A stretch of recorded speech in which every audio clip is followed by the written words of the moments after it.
The velocity of the particle at an instant is 10 metre पर second. तो किसी एक इंस्टेंट ऑफ टाइम पे वेलोसिटी 10 मीटर पर सेकेंड है। After 3 seconds its velocity becomes 16 metre पर second. The velocity at 2 second before the given instant will be. तो जो गिवन इंस्टेंट है उससे 2 सेकेंड पहले कितना स्पीड रहा होगा, ऐसा आपको पूछा है। तो एक काम करो, सबसे पहले क्वेश्चन को अच्छे से विजुलाइज कर लो। The velocity of a particle at an instant is 10 metre पर सेकेंड। तो एक इंस्टेंट है, सपोज ये वो इंस्टेंट ऑफ टाइम और ये वो पोजीशन है जहां पे वेलोसिटी कितना है, 10 मीटर पर सेकेंड। आफ्टर 3 सेकेंड्स, 3 सेकेंड के बाद स्पीड कितना हो गया, 16। तो 3 सेकेंड के बाद पार्टिकल का स्पीड भी बढ़ा, तो पार्टिकल का लोकेशन भी चेंज हुआ। तो पार्टिकल जो है वो आ गया यहाँ पे। ओके, तो एक बात समझ लो अच्छे से, ये u कितनी वैल्यू u की, कितनी, 10। कितनी है, 10। 10 बोला है ना, बोला है कि नहीं, बोला है कि नहीं। एक गिवन इंस्टेंट पे स्पीड कितना बोला है, कितना बोला है गिवन इंस्टेंट पे, 10। और 3 सेकंड के बाद कितना बोला है, 16। तो मान लेते हैं ना कि वो 3 सेकंड में ए से बी पे आ गया होगा, तो स्पीड कितना हो गया, 60। तो आपको सबसे पहले ये समझने की जरूरत है कि इस गिवन इंफॉर्मेशन से तुमको क्या मिल सकता है, क्या मिल सकता है, एक्सेलरेशन। क्योंकि v minus U equal to 80, याद है ना, v equal to you plus 80। हाँ, तो what is a, v minus U by T. तो v मतलब 16 माइनस 10 बाय 3, तो कितना हो गया, 6/3 कितना होता है, 2 मीटर पर सेकेंड स्क्वायर। हो गया यहाँ तक। अब the velocity at 2 second before the given instant. तो गिवन इंस्टेंट कौन था, ए से 2 सेकेंड पहले, पहले मान लेते हैं ओ पॉइंट पे कितना स्पीड रहा होगा। तो वैसा करो, ए बी को केस 2 मान लो और ओ ए को केस 1 मान लो। मतलब ये हो गया u2, ये हो गया v2, ये हो गया t2। सही है। तो तुमने v2 u2 t2 इससे फाइंड कर लिया तुमने व्हाट इज ए। अब क्योंकि ऑब्जेक्ट सेम था, तो सेकंड केस का और पहले केस का एक्सेलरेशन सेम रहा होगा, मतलब a2 और a1 की वैल्यू सेम होगी। तो o से a को केस 1 मान लो।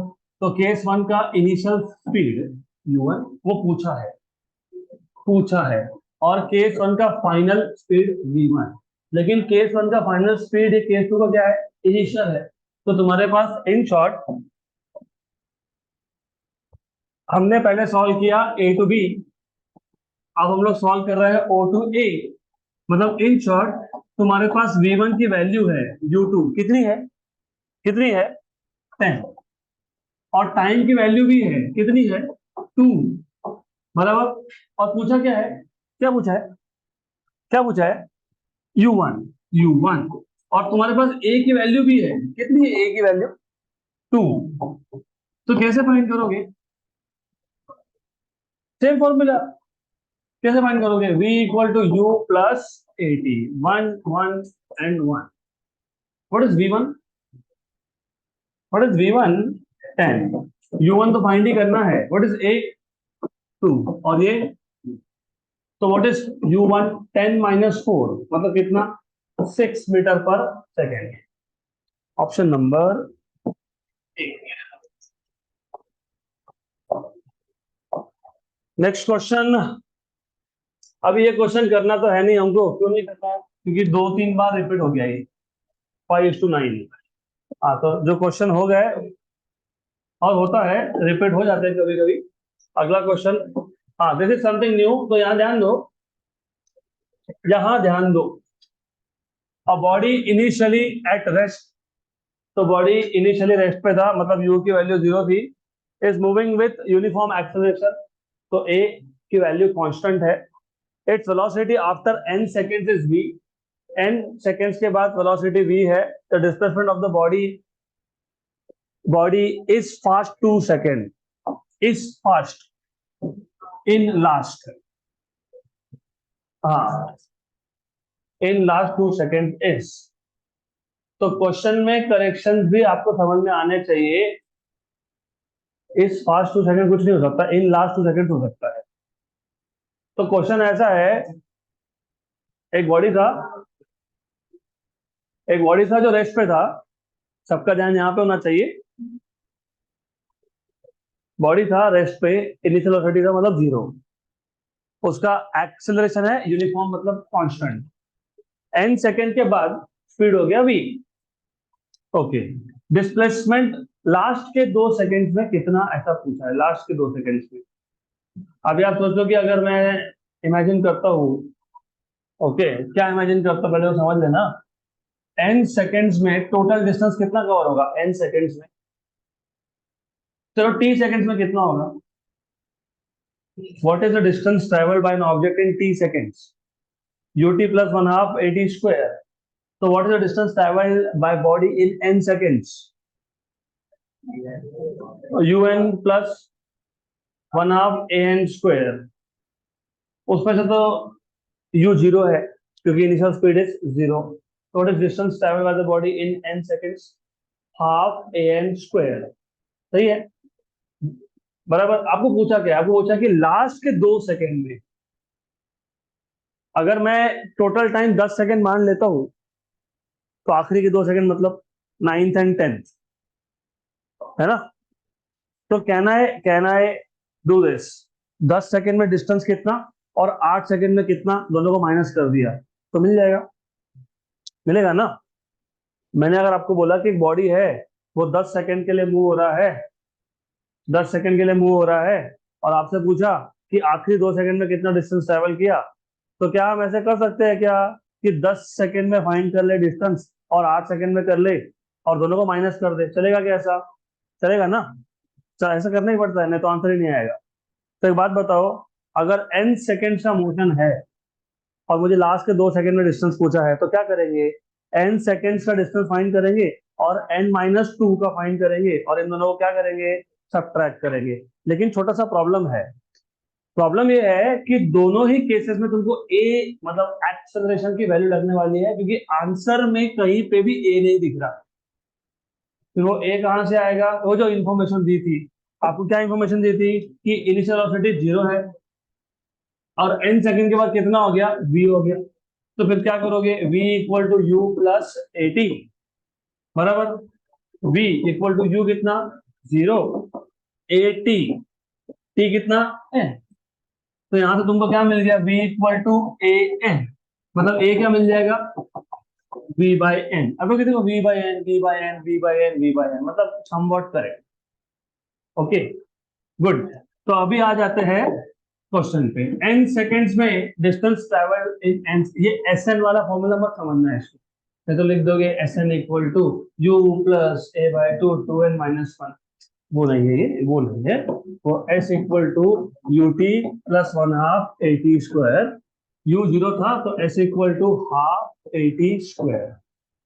अभी मैं बोल रहा हूं कि फॉर फर्स्ट n सेकेंड्स, तो पहले n सेकेंड्स के लिए काम करते हैं ना, इसको इसको हम लोग बोल देते हैं, कुछ तो नाम देना है तो ऐसे ही रख दो, कोई बात नहीं, half A N square.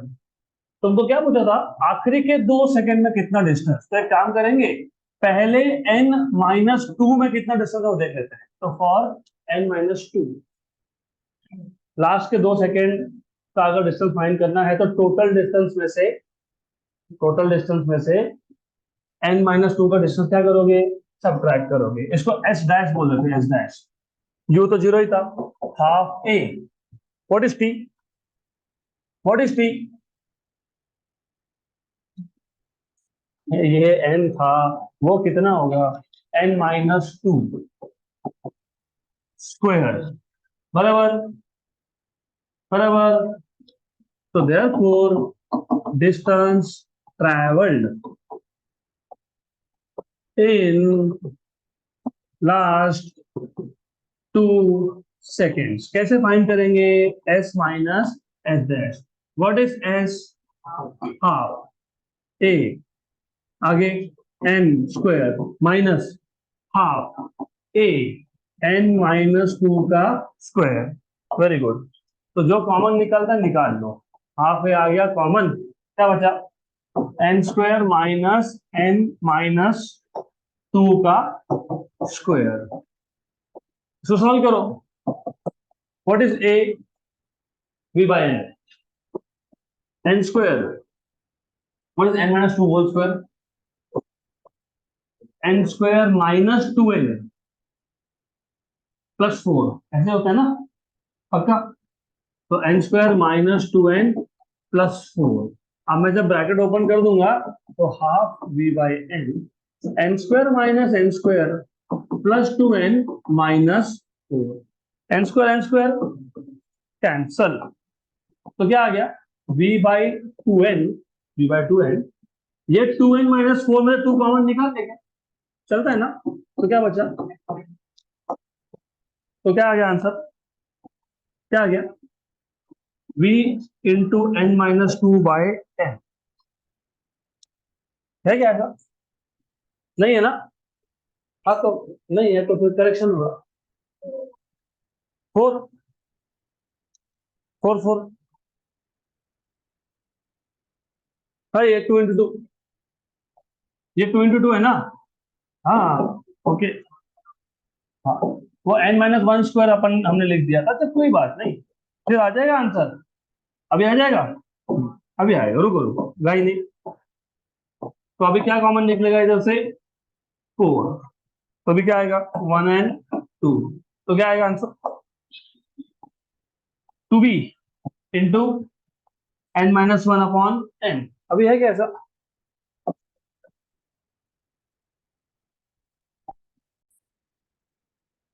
Next question. चलो अगला क्वेश्चन।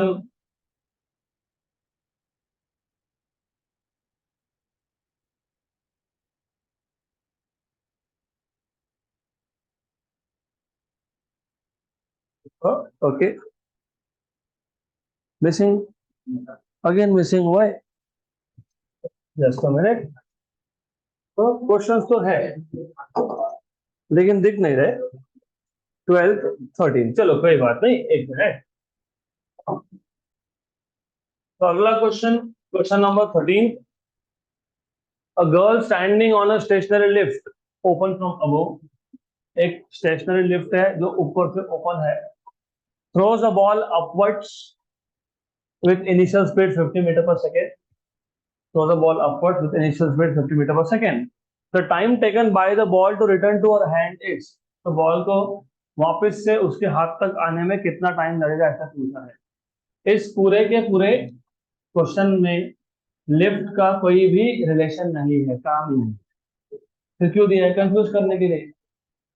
क्योंकि अगर लिफ्ट ऊपर जा रहा होता तो आपको याद होगा what is acceleration? G plus a. नीचे आ रहा होता तो जी माइनस ए। लेकिन लेफ्ट तो स्टेशनरी है, तो क्यों दिया? सिर्फ कंफ्यूज करने के लिए दिया, बाकी कुछ नहीं। तो ठीक है, अभी इसको हमने ऐसा क्वेश्चन सॉल्व किया था मैंने, तो अभी बता देता हूँ। Suppose this is the hand, the ball start from here and उसके बाद the ball goes up and the ball comes back, ऊपर जाके वापिस आया, तो व्हाट इज डिस्प्लेसमेंट? जीरो। तो डिस्प्लेसमेंट कितना है? जीरो है, मतलब एस की वैल्यू कितनी है? जीरो है। इनिशियल वेलोसिटी कितना था? 50। और जी की वैल्यू मतलब ए की वैल्यू कितनी लोगे? -10। Why minus? It is going against gravity. तो हो गया s equal to u t plus one half a t square. S equal to zero, u is 50, t minus a की वैल्यू 10 है अपॉन 2 इंटू टी स्क्वायर। तो हो गया ये इधर लेके आओ, क्या है? 5t square. 5t square equal to 50t। मतलब मतलब मतलब t की वैल्यू 10। हो गया t की वैल्यू 10, तो t इक्वल टू 10 है क्या आंसर में? और होना ही चाहिए।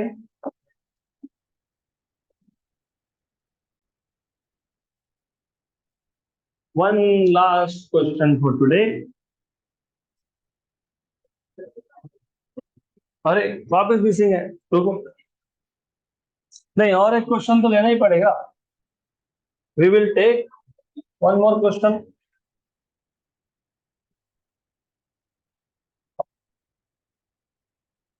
जितने टाइम में बड़बड़ हुआ उतने टाइम में क्वेश्चन सॉल्व हो जाता।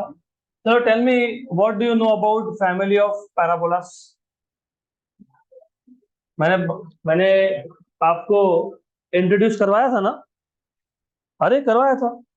चार मेंबर्स थे, याद है क्या? X square equal to 4ay, x square equal to -4ay, y square equal to 4x, y square equal to -4x। कब बताया था मैंने ये? जब हमने प्रोजेक्टाइल मोशन का ट्राजेक्टरी का इक्वेशन डिराइव किया था तब। तो ठीक है, कोई बात नहीं। अब पहले देख लो क्या जान दो यहाँ पे।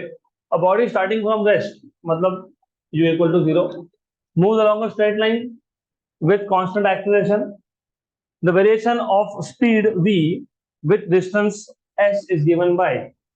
v और s का रिलेशन पूछा है आपको।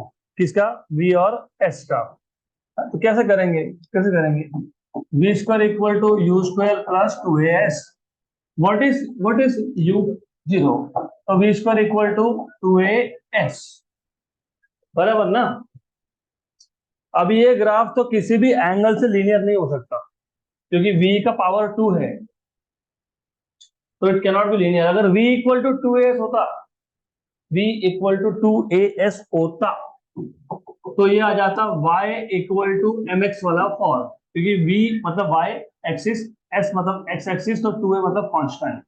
तो उस केस में आता आपका ऑप्शन नंबर बी। लेकिन लीनियर होता तो ये तो नहीं है, अब ये तो हो नहीं सकता। तो ये भी नहीं है, ये भी नहीं है, बचे दो। अब इन दोनों में से कौन? तो इन दोनों में से कौन, तो उसके लिए आपको वापस पता होना चाहिए वो पैराबोला के जो चार फैमिली मेंबर्स थे वो।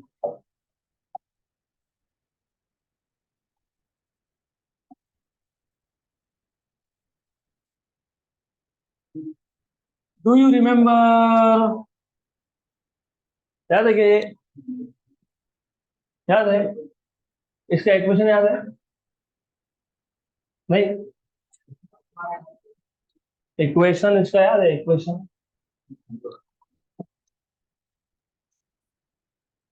I have told you many times. बात करना बंद करोगे तो कुछ याद रहेगा। ये किसके लिए चल रहा है ये किसको एग्जाम देनी है? कभी कभी मेरे को उल्टा लगता है, मेरे को लगता है कि I am preparing for my self.